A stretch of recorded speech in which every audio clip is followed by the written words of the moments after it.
आदाब, मैं शुभदा कपिल हाजिर हूँ हिंदुस्तान की सियासी, समाजी और इक्तिसादी सूरत हाल पर ख़ास प्रोग्राम लेकर। ये है इंडिया। हमारे इस खास प्रोग्राम में आज बात हिंदुस्तान के चांद मिशन चंद्रयान 2 की। हाल ही में 22 जुलाई दोपहर 2:43 पर चंद्रयान 2 की लॉन्चिंग के साथ हमने एक नई तारीख रकम कर दी है। इससे पहले 22 अक्टूबर 2008 को भारत ने अपने चांद मिशन का बाज़ाब्ता आगाज़ करते हुए चंद्रयान 1 को चांद के सफ़र पर रवाना किया, जिससे चांद पर पानी के मौजूद होने का हमें पता लगा। याद रहे कि चांद पर 21 जुलाई 1969 को अमेरिका के नील आर्मस्ट्रॉन्ग सबसे पहले चांद पर पहुंचने वाले इंसान बने। इस तरह से देखा जाए तो दुनिया के लिहाज से चांद वाकई हमसे बहुत दूर है, लेकिन अब ये सच है कि चांद इंसानी पहुंच के दायरे से बाहर नहीं है। अब चांद हमारे लिए एक पहेली भी नहीं रहा। इंसानी कोशिशों और साइंस की तरक्की ने चांद को अब हमारे बहुत करीब ला दिया है। लेकिन सवाल ये उठता है कि चांद को पा लेने के बाद इंसानी ज़िंदगी में कितनी बेहतर तब्दीली आ सकती है। हमारे चांद मिशन का असल मकसद क्या है और दुनिया के मुकाबले हमारा मुल्क चांद मिशन के लिए कितना खास है। इन्हीं सवालों पर बात करने के लिए हमारे साथ स्टूडियो में मौजूद हैं 3 खास मेहमान। विज्ञान प्रसार के senior scientist doctor T V Venkateswaran, amateur astronomers association Delhi के जनरल सेक्रेटरी रघु कालरा और साइंस रिपोर्टर के साबिक एडिटर विमान बासु। आप सभी का हमारे प्रोग्राम में इस्तकबाल है। सबसे पहले बासु सर, मैं आपसे जानना चाहूँगी, हम अभी चंद्रयान 2 की बात कर रहे हैं, मिशन अभी भेजा गया है। आखिरकार ये मिशन है क्या और इसका उद्देश्य क्या था चांद पर भेजना? देखिए, चंद्रयान 1 हमने 2008 को भेजा था। उसका उद्देश्य सिर्फ यही था कि हम चांद तक पहुँचे और उसका कक्षा में ऑर्बिट में उसको लगाए। और चंद्रयान 2 का जो मकसद है वो सबसे पहले चांद पर किसी चीज़ को, एक लैंडर को धीरे धीरे उतारना, जिसको सॉफ्ट लैंडिंग कहते हैं। जैसे कि आप जानते हैं कि किसी भी चीज़ को धीरे धीरे उतारने के लिए हम पैराशूट का इस्तेमाल कर सकते हैं, पृथ्वी में करते हैं, मंगल पे भी ऐसे किया गया है जी। लेकिन चांद पर कोई एटमॉस्फेयर नहीं है, तो वहाँ हम पैराशूट का इस्तेमाल नहीं कर सकते। तो इसीलिए वहाँ किसी भी चीज़ को धीरे धीरे उतारना बहुत ही मुश्किल का काम है। और इसरो पहली बार ये कोशिश करेगी कि इसको धीरे से उतारा जाए, और अगर वो सफल हो गए, अगर वो कामयाब हो गए, तो ये विश्व का चौथा देश बन जाएगा भारत, जो कि ये काम है वो कर पाएंगे जी। तो ये सबसे बड़ी बात है कि सॉफ्ट लैंडिंग की, जो हमने कभी कोशिश नहीं की अभी तक। जी, डॉक्टर टीवी मैं आपसे जानना चाहूँगी, सॉफ्ट लैंडिंग की सर ने बात की, थोड़ा सा विस्तार में बताइए कि ये सॉफ्ट लैंडिंग कितना इम्पॉर्टेंट है और क्या टेक्निकल कॉम्प्लिकेशंस हमारे सामने आ सकती हैं? अच्छा, सॉफ्ट लैंडिंग का हम सरल तरीके से समझना है तो आप सोच लो एक एरोप्लेन लैंड हो रहा है जी। आप ये डिजायर करेगा दैट एरोप्लेन धीरे से लैंड होके आराम से धरती में बैठो, ओके। उसके बाद डोर खोलो, आप लोग बाहर आ जाना आराम से। आप ये नहीं डिसाइड करेंगे दैट वो फास्ट में आके गिर के टुकड़ा टुकड़ा तो नष्ट भी हो सकता है, नष्ट भी हो रहे, वो आपको डिसाइड नहीं होगा ना, आपका इच्छा वो नहीं होगा ना। सॉफ्ट लैंडिंग का मतलब एक एरोप्लेन की तरह नीचे उतरना। धरती में एरोप्लेन को आप ऑपरेट कर सकता है बिकॉज वायुमंडल है, चांद में उस तरह से नहीं है। ये भी बोला ना, पैराशूट वगैरह आप यूज नहीं कर सकता है। इसका मतलब क्या करना है दैट ऊपर से वो सैटेलाइट को आप नीचे करने के समय, स्पेसक्राफ्ट को नीचे करने के समय किस डायरेक्शन में वो नीचे आ रहा है, उसको ऑपोजिट डायरेक्शन में रॉकेट को काम करना है। सो उसका मतलब है ऑपोजिट डायरेक्शन में फोर्स मिलेगा, ये दोनों बराबर करके वो धीरे धीरे धीरे से नीचे आ जाएगा। 35 किलोमीटर से ऊपर से वो नीचे आना है। 35 किलोमीटर के ऊपर चांद में एक पत्थर को आप फेंक दिया तो, छोड़ दिया तो वो नीचे आने के समय उसका वेग होगा 1200 किलोमीटर पर सेकेंड। उस वेग में नीचे आया तो टुकड़ा टुकड़ा हो जाएगा। सो इस तरह से धीरे धीरे करके लगभग 2 मीटर पर सेकेंड उतना कम करना है, लगभग 15 मिनट्स लगेगा ये ऊपर से नीचे आने के लिए। इसलिए इसरो का डायरेक्टर शिवन में भी बोला दैट ये 15 मिनट्स बहुत टेरिफाइंग मोमेंट्स होगा, because it will be the first time India ये ट्राई करेगा। लोगों की धड़कनें बढ़ी रहेंगी इन 15 मिनट में।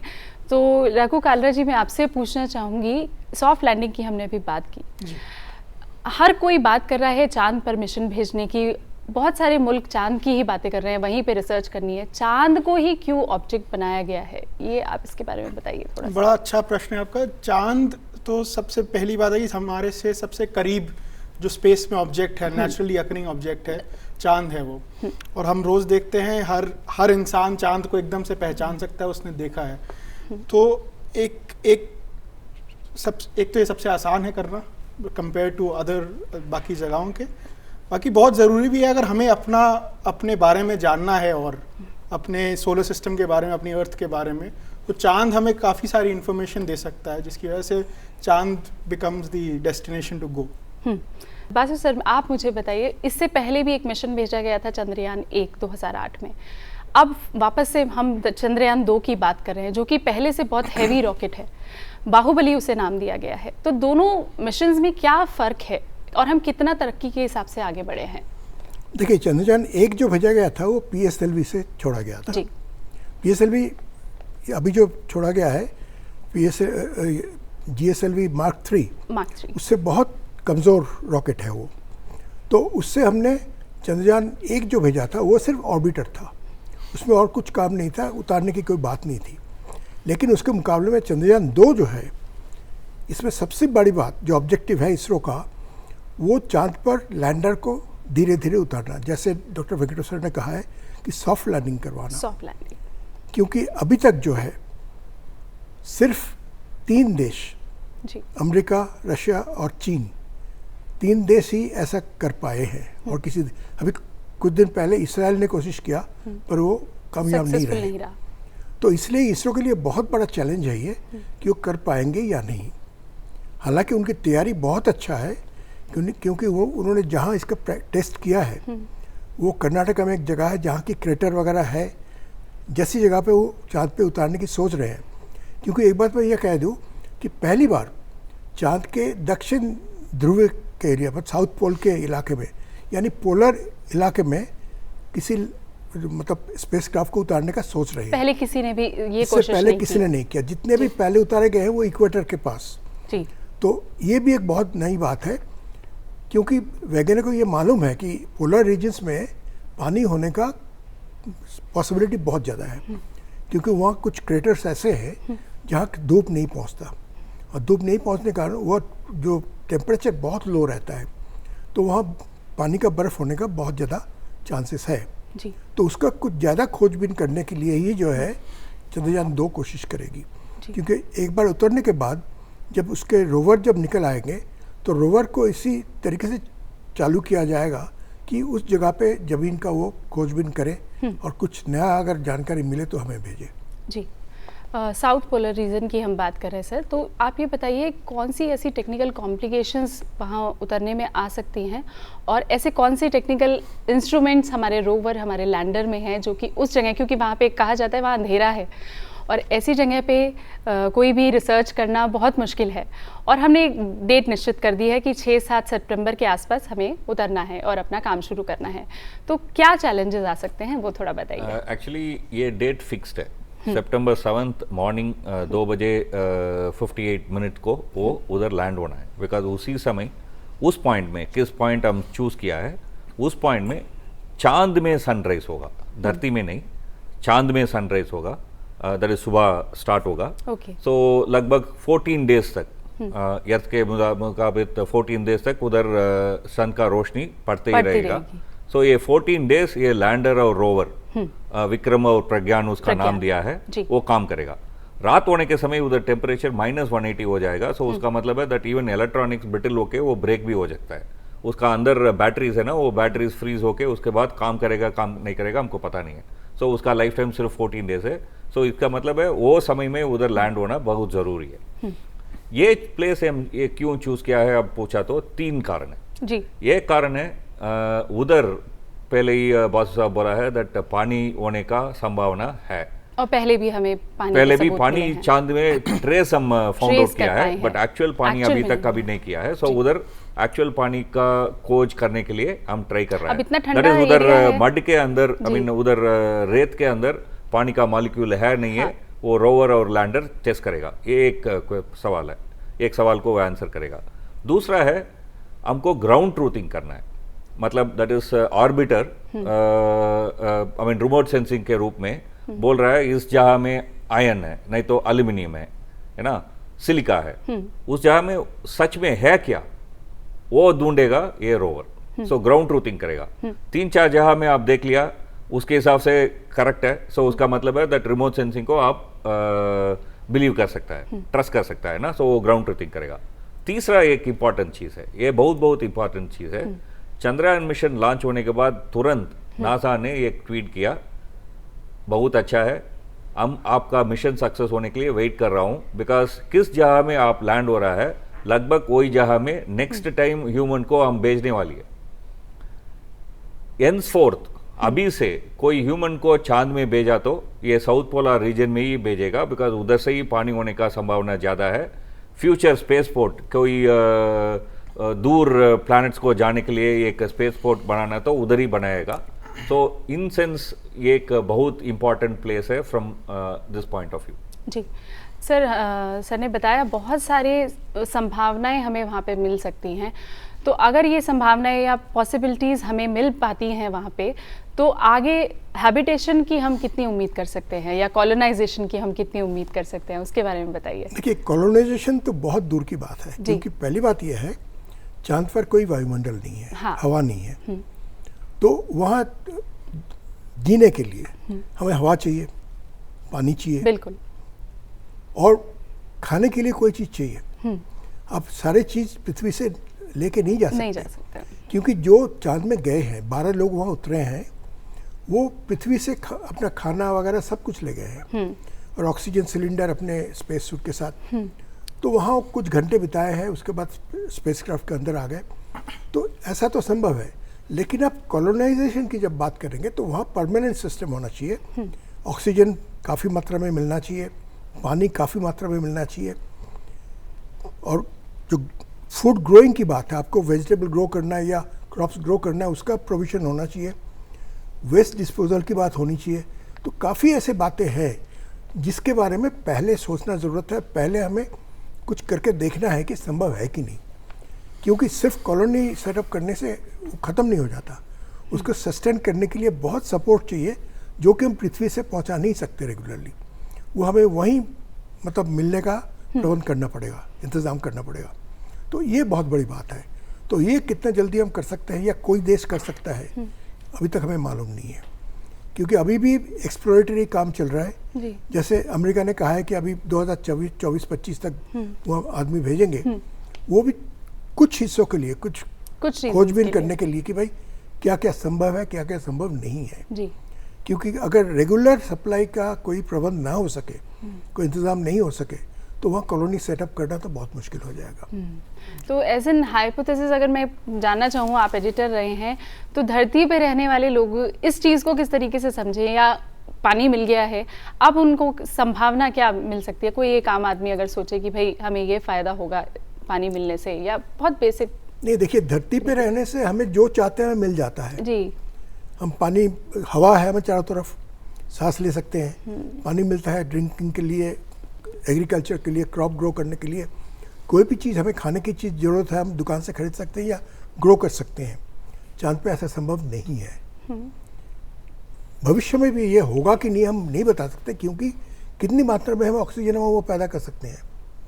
अगर लोग जाके वहाँ रहेंगे तो बहुत ऑक्सीजन की डिमांड होगी, तो ऑक्सीजन पहली बात है। पानी कितना हमें मिलेगा, क्योंकि पानी देखिए पीने की सिर्फ नहीं, सफाई करने के लिए, हाँ, बहुत खेती सारी के लिए, बेसिक बहुत नीड्स के लिए ज़रूरत है। तो ऐसे इतनी मात्रा में हमें चांद में मिलने का संभावना है कि नहीं, जी। वो पहले देखना पड़ेगा, क्योंकि उसके बिना तो हम वहाँ जाके अगर देखें कि कुछ नहीं मिला, ये खत्म हो गया कोई चीज़, तो क्या करोगे आप? जी। मानिए ऑक्सीजन की सप्लाई खत्म हो गया, तो कहाँ से लाओगे ऑक्सीजन? हाँ, बिल्कुल बिल्कुल सही तो इसलिए इसकी तैयारी बहुत अच्छी तरह से करना पड़ेगा, सालों लगेगा उसके लिए। खैर आजकल देखिए ऐसा है, संभावना है कि रोबोट भेज के हम बहुत कुछ कर सकते हैं।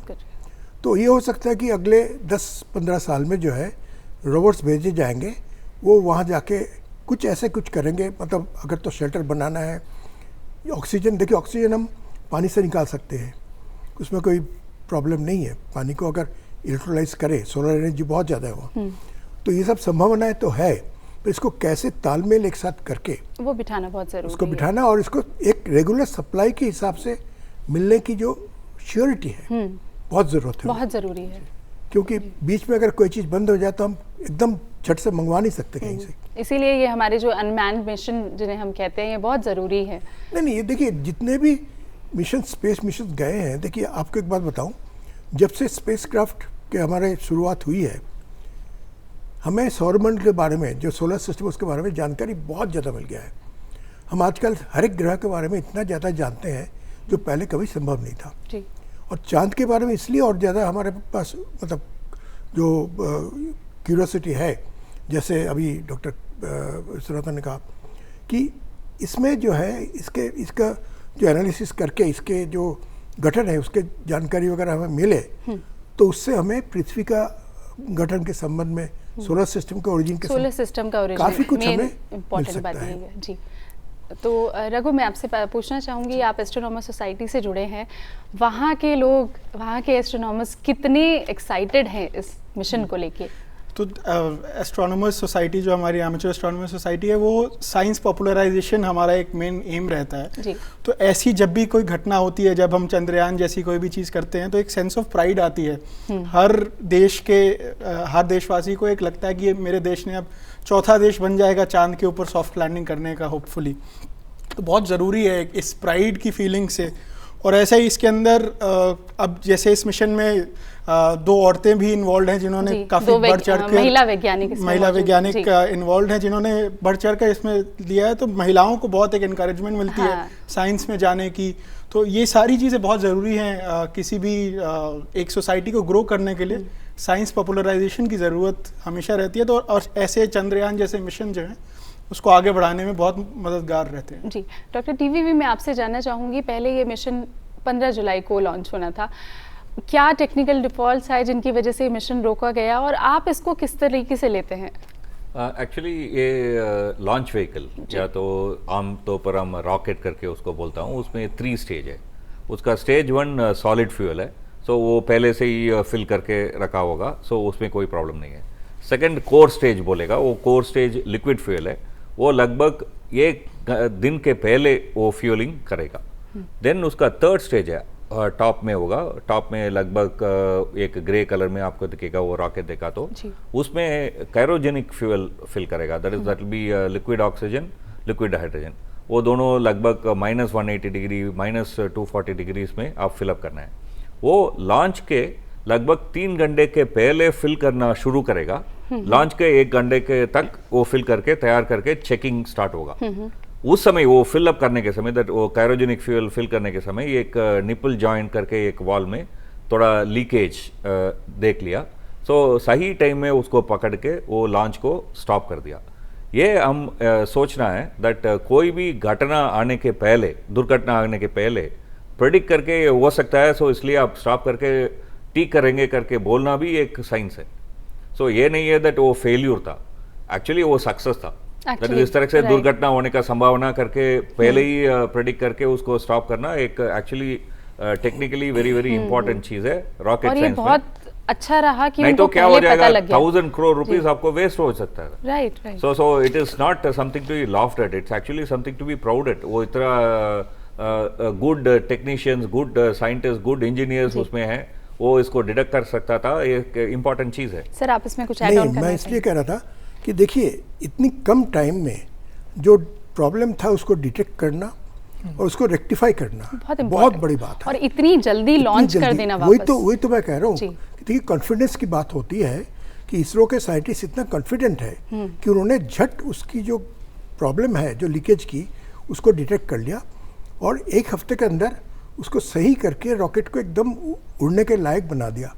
तो ये एक अचीवमेंट ऐसा है जो कि हमेशा नहीं देखा जाता जी। कि कोई फेलियर होता है, उसमें एनालाइज करने में टाइम लगा देते हैं लोग, उसको फिर पता लगने के बाद उसको रिपेयर करने में, उसको ठीक करने में टाइम लगता है। इस बार ऐसा नहीं हुआ, 1 हफ्ते के अंदर इसरो ने कह दिया कि हम छोड़ेंगे तो छोड़ेंगे। और देखिए जैसे डॉक्टर टीवी ने बताया अभी कि 7 तारीख को उतारना ही है, क्योंकि हमें 14 दिन धूप मिलना चाहिए हुआ, नहीं तो ये काम नहीं करेगा जी। सिर्फ 14 दिन के लिए इनको भेजा जा रहा है, लैंडर और रोवर को। जब तक धूप रहेगा ये काम करेगा, क्योंकि ये सब फोटो इलेक्ट्रिसिटी से चलता है। और जब धूप खत्म हो जाएगा तो फिर ये एकदम बंद पड़ जाएगा। अच्छा। तो अगर हम 7 तारीख को उतार नहीं पाए तो हम उतने दिन उसमें कम हो जाएगा। तो इसीलिए देखिए, पहले था कि 7 तारीख को 15 तारीख के छोड़ने के बाद, अब 22 तारीख के छोड़ने के बाद भी 7 तारीख को पहुंचा रहे हैं। वो इसलिए, तो इसमें क्या डिफरेंस आया? क्या वो ऑर्बिटर में कम घूमेगा या फिर क्या क्या ऐसा है चेंजेस आए? कि हमारे इसरो का जो प्रैक्टिस पहले भी रहा है, अब भी है जी। कि थोड़ा फ्लेक्सिबिलिटी रखना, कि कोई भी अगर प्रॉब्लम आ जाए उसको ठीक कैसे कर सकते हैं। अभी जैसे जब 22 तारीख को छोड़ा गया है, वो अभी पृथ्वी को चक्कर काट रहा है अभी भी, तो उसकी जो ऑर्बिट है उसको धीरे धीरे ऊंचाई तक पहुंचाया जा रहा है, और उसमें जितना बार उसको ऑर्बिट रेजिंग करना था उससे कम बार करके, उसको ज़्यादा ऑर्बिट रेजिंग करके, वो जो जितने टाइम से उसको सर्कल करना है उसको कम कर देंगे। और एक बात है, जैसे डॉक्टर टीवी ने बताया कि जिस दिन रॉकेट को छोड़ा गया उस दिन डॉक्टर सिवन ने कहा कि हमने एक दिन का ऑर्बिट रेजिंग कर लिया। वो इसलिए कि GSLV जो छोड़ा गया है वो इतना पावरफुल है कि जितनी ऊंचाई तक हमें छोड़ना था उससे 6000 किलोमीटर ऊंचाई पर ज़्यादा छोड़ा। और कमाल की बात है, इतना हैवी रॉकेट और इतनी उन्होंने अपना वो एफिशिएंसी की बात है ना। देखिए, क्योंकि क्रायोजेनिक रॉकेट, आपको एक बात शायद पता नहीं होगा बहुत हमारे दर्शक को, कि क्रायोजेनिक इंजन जो है पहले ये तय किया गया था 2007 में कि रशिया के साथ हमारे एक एग्रीमेंट हुआ था कि रशिया हमें 6 इंजन सप्लाई करेगी, उसके बाद टेक्नोलॉजी ट्रांसफ़र करेगी हमें, और इसरो ये बनाएगी।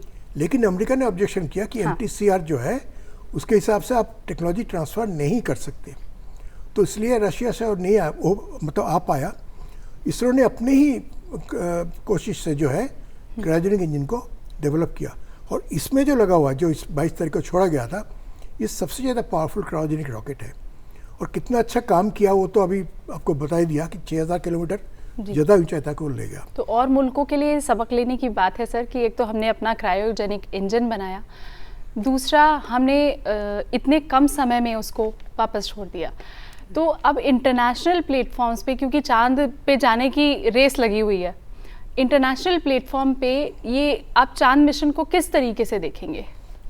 नहीं, देखिए, अभी स्पेस के क्षेत्र में जो है इलाके में भारत का नाम बहुत ऊंचा है जी। क्योंकि आप जानते हैं कि बहुत देश ऐसे हैं, अमेरिका भी अपने जो सैटेलाइट्स होते हैं वो भारत को भेजते हैं, भारत को देते हैं छोड़ने के लिए, क्योंकि उनको ये कॉन्फिडेंस है कि जो भारत के जो रॉकेट्स हैं वो इतना रिलायबल है कि वो सही ऑर्बिट पे पहुंचा पाएंगे। तो ये एक बहुत बड़ी बात है। अब ये चंद्रयान 2 अगर सफल हो गया, अगर ये सॉफ्ट लैंडिंग ठीक से कर पाए, तो ये भी फिर जो विदेश के जितने भी एजेंसीज हैं वो जान पाएंगे कि भाई इसरो ये कर सकती है जी। तो इस तरह का कोई भी प्रोजेक्ट होगा चांद पे लैंड करने के लिए तो भारत को देगा। कि भारत में सबसे बड़ी बात है कि जो लॉन्च की खर्चा या सैटेलाइट की खर्चा बहुत कम है जी, दूसरे मुकाबले के मुकाबले। अगर और देशों की बात की जाए तो मंगल को जो हमने भेजा था ना 2013-14 में जी, उस वक्त अमेरिका ने भी भेजा था मैवेन। तो खर्चा जो है अमेरिका ने जो खर्चा किया भारत ने उसके 10वां भाग मतलब 1/10 खर्च करके मंगल तक पहुंचा दिया जी। तो ये एक बहुत बड़ी बात है कि भारत के पास सबसे बड़ा एडवांटेज ये है कि हम कम खर्च में अच्छा काम कर सकते हैं। अच्छा काम कर सकते और ये मून लैंडिंग अगर हो जाए ठीक से एक और ये इसका एग्जाम्पल हो जाएगा। जी, एक एग्जाम्पल सेट कर देंगे डॉक्टर टीवी। मैं इसी बात को आगे लूँगी। आप बताइए कि इंटरनेशनल रैंकिंग पे भारत अभी इस मिशन के बाद किस स्तर पर है? एक्चुअली इस मिशन का एक मुख्य लक्ष्य वन ऑफ द मुख्य लक्ष्य वो रोवर को चलाना जी। ये रोवर लाइक ये रिमोट कंट्रोल कार होगा ना उस तरह से वो इधर उधर जाएगा, लगभग आधा किलोमीटर तक, लैंडर से आधा किलोमीटर तक जा सकता है। सोच लो वो रोवर जा रहा है, उसको पाथ में एक पत्थर मिल गया। धरती में अब कार चलाने के समय पत्थर मिल गया तो क्या करेगा? गाड़ी को रुकेगा, डोर ओपन करेगा, बाहर आएगा, वो पत्थर को निकाल के फेंकेगा, देन चलेगा, राइट? बट उधर कौन वो रोवर से निकल के वो करेगा? नहीं कर सकता है। तो इसका मतलब है वो रोवर को आप आर्टिफिशियल इंटेलिजेंस दे चुका है। उसमें 6 व्हील्स है ना, एक साइड में 3 व्हील है, दूसरा साइड में 3 व्हील है। वो एक पत्थर में एक व्हील फंस गया, वो व्हील ऊपर जाएगा, देन वो गाड़ी आगे जाएगा, वो व्हील नीचे आएगा, ये व्हील ऊपर जाएगा, गाड़ी आगे जाएगा, इस तरह से वो करना है। बहुत ही स्मार्टली प्ले करने वाला है। स्मार्टली वो काम करना है। दूसरा उसमें एक सोलर पैनल है, वो सोलर पैनल सभी टाइम सन फेसिंग होना चाहिए। उससे टर्न हो गया तो उसको इलेक्ट्रिसिटी नहीं मिलेगा। तो क्या वो पैनल्स भी मूवेबल हैं या पैनल फिक्स्ड है? पैनल फिक्स्ड वो एंगल में फिक्स्ड है, वो एंगल में वो सन का आना चाहिए। सो वो जाने के समय कोई भी एक गड्ढा हो गया, गड्ढा में वो टर्न हो गया, एंगल ठीक नहीं है, सो अपने आप करेक्ट करना है। इस तरीके से आर्टिफिशियल इंटेलिजेंस उसमें दे चुका है। ये आर्टिफिशियल इंटेलिजेंस पक्का अच्छा से काम किया तो ये एक बहुत बड़ा डेमोन्स्ट्रेशन होगा। ये सिंपल का बात नहीं है। आई मीन ये 4th नेशन मून में लैंड, सॉफ्ट लैंडिंग एक इम्पॉर्टेंट चीज़ है, उसमें भी बहुत बड़ा है हमारा सेल्फ टेक्नोलॉजी को हम उधर डेमोन्स्ट्रेट कर रहा हूँ, चेक कर रहा हूँ। लाइक फ्रंटियर एरिया का टेक्नोलॉजी लाइक आर्टिफिशियल इंटेलिजेंस, ये एक बहुत बड़ा बात है। सो ये एक्चुअली ग्लोबल सिनेरियो में हमको शोकेस करेगा that how in some of this areas India का how powerful we are, so capable we are, that is more I think more important. इसके अंदर एक और भी ऐसी चीज़ है, जब हम ऐसे कोई लॉन्च करते हैं तो बाकी देशों को भी जिनके पास टेक्नोलॉजी नहीं है अपना लॉन्च करने के लिए, लेकिन उनको भी सैटेलाइट्स की ज़रूरत रहती है, उनको भी अपनी कम्युनिकेशन को करने के लिए या मैपिंग वगैरह के लिए सभी नेशंस को ज़रूरत रहती है।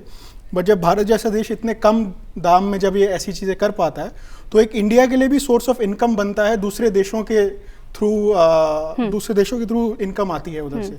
अमेरिका तक इंडिया के अंदर इंडिया के प्रोग्राम्स को यूज़ करके अपने सैटेलाइट्स भेजता है, क्योंकि वो इकोनॉमिकल पड़ता है उन्हें भी और हमें भी फ़ायदा होता है एज ए नेशन। जी, आप सभी का हमारे इस प्रोग्राम में आने के लिए बहुत बहुत शुक्रिया। हमारी इस खास पेशकश में आज बस इतना ही। हमारा ये खास प्रोग्राम आपको कैसा लगा, आप अपनी राय हमें मेल कर सकते हैं। इसके लिए हमारा ईमेल आईडी है ddurduspecials@gmail.com। इसी के साथ हमारी पूरी टीम को दीजिए इजाज़त। आदाब।